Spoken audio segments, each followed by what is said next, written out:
یہ یہاں پر ابھی آپ نے رحمت اور زحمت کے حوالے سے بات کی، جی تو میں چاہتا ہوں کہ تھوڑا سا بنیادی اس میں فرق بتا دیں.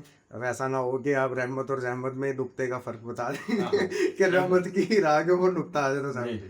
یہ تو ازراہ تفنن بات کر دی. تو اس میں یہ ہے کہ ہمیشہ ایک تو بات یہ ہے کہ حضور اکرم نبی مکرم صلی اللہ علیہ وسلم نے ارشاد فرمایا خیر الامور اوسطها، بہترین کام وہ ہوتے ہیں جو درمیانے ہوتے ہیں.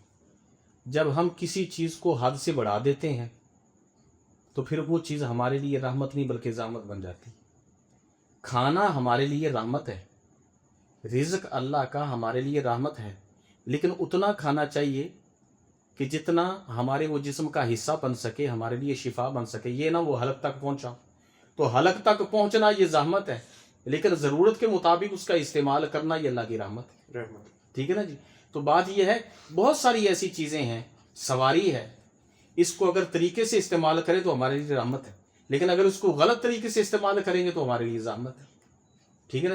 ایسے ہی اللہ رب العزت نے ہمیں رزق دیا ہے وافر، اگر ہم اس کو ضرورت کے مطابق استعمال کریں گے تو یقیناً وہ ہمارے لیے رحمت ہے، لیکن اس کو عیاش پرستی کے اندر لے کر جائیں گے، فضول خرچی کے اندر لے کر جائیں گے، تو وہی چیز، وہی پیسہ، وہی چیز جو اللہ نے نعمت دی ہے وہ ہمارے لیے عذاب کا پیش خیمہ ہوگی.